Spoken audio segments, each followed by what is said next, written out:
Hello दोस्तों, आज की मूवी जो हम एक्सप्लेन करने वाले हैं उसका नाम है आई ड्रिफ्ट। तो चलिए मूवी की शुरुआत करते हैं। मूवी की शुरुआत में हम एक लड़की को देखते हैं जो अपनी बोट में होती है और उसकी बोट में पूरी तरह से पानी भर चुका है। वो अपने साथी रिचर्ड को आवाज़ लगाती है लेकिन उसका कोई जवाब उसके पास नहीं आता है।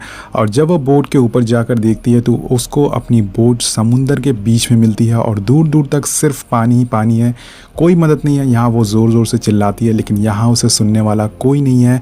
और अब हमें मूवी 5 महीने पहले दिखाई जाती है और हम उस लड़की को देखते हैं। इसका नाम टैमी होता है दोस्तों और ये एक ट्रैवलर है। इसको नई नई जगह घूमना काफ़ी पसंद होता है। टैमी की जॉब ख़त्म हो गई थी लेकिन वो अपने घर नहीं जाती है जिसका घर कैलिफोर्निया में होता है। वो यहाँ पे एक सेलर की जॉब करने आ जाती है। सेलर वो होते हैं दोस्तों जो बोट को बनाते हैं या फिर उसकी मरम्मत वगैरह करते हैं। और तभी वहाँ पर उसको एक आदमी से मुलाकात होती है जिसका नाम रिचर्ड होता है। टैमी और रिचर्ड एक दूसरे को देखते हैं और ऐसा लगता है कि दोनों एक दूसरे से काफ़ी अट्रैक्ट हैं। और रिचर्ड टैमी से बोलता है कि तुमसे मिलके काफ़ी अच्छा लगा। और अगले दिन जब रिचर्ड अपना खाना बना रहा होता है, टैमी उसके पास जाती है और मदद के लिए बोलती है। वहाँ पर रिचर्ड टैमी से डिनर के लिए पूछता है और टैमी मान जाती है।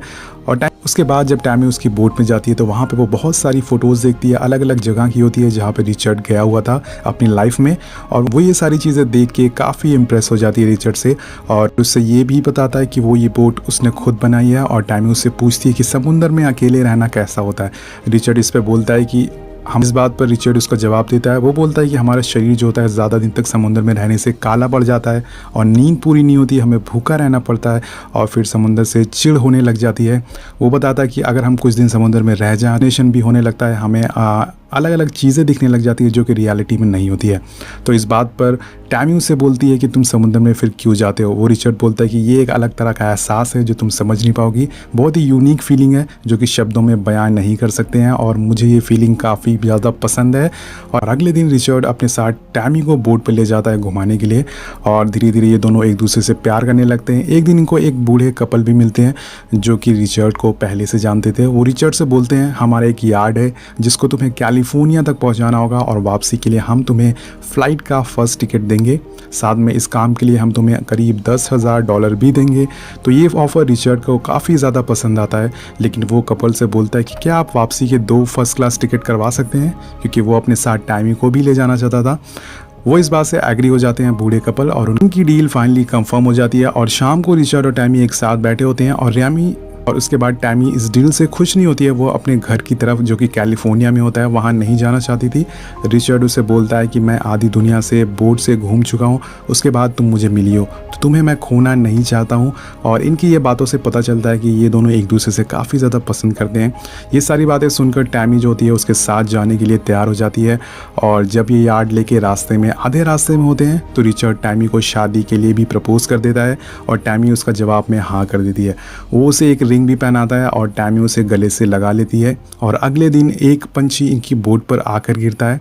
ये देखकर रिचर्ड सोच में पड़ जाता है कि क्योंकि ये लोग ज़मीन से काफ़ी ज़्यादा दूर थे और ये छोटा पंछी इतनी दूर तक उड़कर नहीं आ सकता। लेकिन फिर रिचर्ड बोलता है कि हो सकता है तेज़ हवाओं की वजह से ये पंछी यहाँ पे आ गया हो।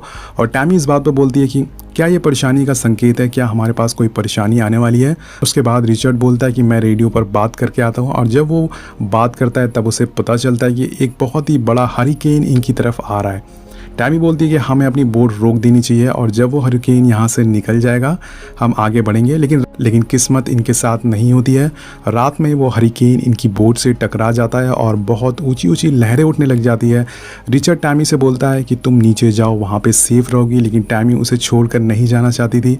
अगले पल ही इनकी बोट एक बहुत ही बड़ी लहर से टकरा जाती है और इनकी बोट में पानी में छेद हो जाता है और इनकी बोट में छेद हो जाता है जिसकी वजह से सारे जो पानी होते हैं इनकी बोट में घुसने लग जाते हैं और टैमी के सर में काफ़ी ज़्यादा चोट भी लग जाती है। वो बोट के ऊपर आती है तो रिचर्ड को बहुत आवाज़ लगाती है। और दोस्तों ये सीन मूवी का स्टार्टिंग का सीन है, लेकिन वो दूरबीन से काफ़ी दूर तक दिखती है लेकिन उसे कोई भी नहीं दिखता है। लेकिन तभी उसे एक वहाँ छोटी बोट दिखती है जो कि उसकी बोट से काफ़ी ज़्यादा दूर होती है और वो समझ जाती है कि रिचर्ड उसी में है। उसके बाद वो अपनी बड़ी बोट को स्टार्ट करने की कोशिश करती है लेकिन वो स्टार्ट नहीं होती है तो वो पानी में कूद जाती है रिचर्ड को बचाने के लिए। लेकिन थोड़ी देर जाने पर वो देखती है कि उसकी बोट उससे दूर जा रही है, वहाँ से आगे निकल रही है। और उसके बाद वो वापस बोट पर आ जाती है क्योंकि एक बोट क्योंकि एक बोट ही है जो कि उसका सहारा है, वो इसे खोना नहीं चाहती थी। और उसके बाद वो बोट को रिपेयर करने की कोशिश करती है और बोट के अंदर का जो पानी होता है वो उसे निकाल देती है, सेल लगा लेती है, वो भी सही कर देती है और बोट रिचर्ड के करीब पहुंच जाती है। और वो देखती है कि रिचर्ड की हालत काफ़ी ज़्यादा ख़राब है, लेकिन वो अभी भी ज़िंदा होता है, तो उसे वो बचा कर बोट पर लेके आती है और देखती है कि रिचर्ड की जो पैर में है वो काफ़ी ज़्यादा चोट लग चुकी है और साथ में ही उसकी जो रिब्स होती हैं, मतलब जो उसकी पसलियाँ होती हैं, वो भी टूट चुकी होती हैं। मतलब बुरी तरह से रिचर्ड बहुत ही बुरी तरह से घायल होता है, जिसकी वजह से उसे बहुत ज़्यादा दर्द हो रहा होता है। और ऐसे ही करके इनके 2 दिन बीत जाते हैं इसी दर्द, इसी संकट में। उसके बाद इनको समझ आता है कि ये अपने रूट से काफ़ी दूर निकल चुके हैं और ये रास्ता भटक चुके हैं। और सबसे बड़ी परेशानी थी कि यहाँ इस रास्ते पर कोई आता जाता नहीं है और इसके आसपास कोई बीच भी नहीं है। तो रिचर्ड से बोलती है कि हम यहाँ फंस चुके हैं और हम यहीं मर जाएंगे, लेकिन रिचर्ड उसका हौसला बढ़ाता है, बोलता है कि हमें कभी हार नहीं माननी चाहिए। जिस स्पीड से इनकी बोट जिस रफ्तार से इनकी बोट चल रही थी, उस हिसाब से इनको महीने लग जाएंगे अपनी मंजिल तक पहुंचने के लिए और तब तक ये वहाँ पहुँचते पहुँचते मर भी जाएंगे, क्योंकि इनके पास खाना पानी सभी चीज़ ख़त्म हो जाएगी। तो टैमी बोलती है कि हमें हवा की तरफ जाना चाहिए ताकि हमारी बोट की स्पीड है वो और तेज़ हो सके, लेकिन रिचर्ड बोलता है कि इसमें काफ़ी ज़्यादा खतरा है, इससे हमारा सफ़र और ज़्यादा लंबा भी हो जाएगा। लेकिन फिर बाद में वो मान जाता है और ये लोग हवा की तरफ निकल जाते हैं, हवा की तरफ अपनी बोट घुमा लेते हैं। उसके बाद इनको यह एहसास भी होता है कि इनका जो खाना है पानी है वो काफ़ी ज़्यादा ख़त्म हो रहा है, सिर्फ 1 हफ़्ते का ही खाना पानी इनके पास बचा हुआ है। तो रिचर्ड बोलता है कि हमें मछलियों को खाना शुरू कर देना चाहिए और हम इसी वजह से ज़िंदा रह पाएंगे, नहीं तो हमारी मौत हो जाएगी। बेसिकली दोस्तों मैं आपको बताना चाहूँगा कि टैमी एक वेजिटेरियन होती है, वो मछलियों को खाने से मना करती है, लेकिन वो ये भी जानती है कि उनके पास कोई और ऑप्शन नहीं है, कोई और रास्ता नहीं है, इसलिए वो पानी में मछलियों को पकड़ने के लिए कूद जाती है, लेकिन उसके हाथ एक भी मछली नहीं लगती है, जिससे कि वो काफ़ी ज़्यादा निराश हो जाती है। और इनके पास अब पानी की भी कमी हो रही थी, लेकिन तभी ऊपर वाला इनकी आवाज़ सुन लेता है और वहाँ पे बारिश होना चालू हो जाती है और ये लोग काफ़ी ज़्यादा खुश हो जाते हैं और वो बहुत ज़्यादा पानी पीते हैं बारिश का और वो पानी को जमा भी कर लेते हैं। लेकिन अभी इनकी परेशानियाँ ख़त्म नहीं हुई थी, यहाँ से निकलना बहुत ही ज़्यादा मुश्किल है। धीरे धीरे यहाँ पे इनको करीब 29 दिन बीत जाते हैं और इनके पास अब खाने पीने के लिए सब कुछ, लगभग सारी चीज़ें ख़त्म होने लगी थी। एक रात इनके साथ एक चमत्कार होता है, इनके सामने दोस्तों एक कार्गो शिप गुजर रहा होता है और टैमी बहुत ही ज़्यादा खुश हो जाती है। अब वो सोचती है कि वो बच जाएगी, वो ज़ोर ज़ोर से चिल्लाती है और फिर उसके बाद उनके ना सुनने पे वो फ्लेयर गन भी चलाती है, लेकिन इस शिप में जो लोग बैठे हुए थे वो इनको देख नहीं पाते हैं और अगले पल वो शिप यहाँ से इनकी आंखों के सामने से ही गुजर जाता है।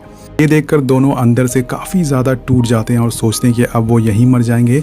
और जब अगली सुबह टैमी रिचर्ड के ख्वाब देखती है तो वो देखती है कि जो पहले से उसके ज़्यादा ज़ख्म है वो और ज़्यादा बढ़ते जा रहे हैं और ज़्यादा बुरी हालत होती जा रही है उसकी और उसे काफ़ी तेज़ बुखार भी होता है। लेकिन टैमी कुछ कर भी नहीं सकती थी इंतज़ार के अलावा, उनको सिर्फ इंतज़ार करना था और धीरे धीरे उनकी बोट पर चलना था। तभी इनको पता चलता है कि एक और तूफ़ान इनकी तरफ आने वाला है और ये तूफ़ान आया तो अब इस बार ये बच नहीं पाएंगे कि बोट पूरी तरह से तबाह हो जाएगी। लेकिन ऊपर वाला फिर से दोबारा इनकी आवाज़ सुन लेता है और तूफ़ान की जगह बस हल्की हवाएं चलती हैं इनके पास और टैमी रिचर्ड के पास लेट जाती है और उसे बचपन की कहानी बताने लगती है कि जब वो छोटी थी तो उसके डैड उसे घुमाने ले जाते थे और वो वहीं पे रास्ते में छुप जाती थी। जब वो थोड़ी बड़ी हुई तो उसके दादा दादी उसके डैड से उससे मिलने के लिए मना करते थे, लेकिन इस बात से उनके बीच काफ़ी लड़ाइयाँ होती थी और फिर ये बताते बताते दोनों सो जाते हैं। और अगली सुबह जब टैमी सो रही होती है तब रिचर्ड उसे उठाता है और टैमी बोलती है अब मैं तुम्हें नहीं रोकेंगे, तुम जा सकते हो। लेकिन जब वो पीछे मुड़ कर देखती है वहाँ पे रिचर्ड नहीं होता है। जी हाँ दोस्तों, एक्चुअल में रिचर्ड उसके साथ कभी था ही नहीं, ये सब उसका एक वहम था, एक हेलुसिनेशन था जिसमें वो रिचर्ड को इमेजिन कर रही थी।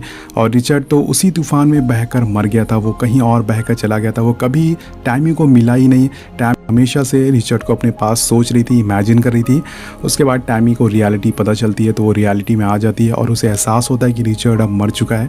वो अकेले जीना सीख जाती है और वो पानी में मछलियाँ भी पकड़ना अब सीख जाती है, उसे पकड़ कर खाने लग जाती है क्योंकि उसे पता है अगर वो मछलियाँ नहीं खाएगी तो वो ज़िंदा नहीं रह पाएगी। और इसी तरह से समुद्र में करीब 41 दिन बीत जाते हैं। उसके हालात बहुत ही ज़्यादा ख़राब होते हैं, वो पूरी तरह से निराश होती है, हताश होती है, वो सोचती है कि अब कोई बचने का रास्ता नहीं है। इसी तरह से धीरे धीरे करके वो मर जाएगी एक दिन।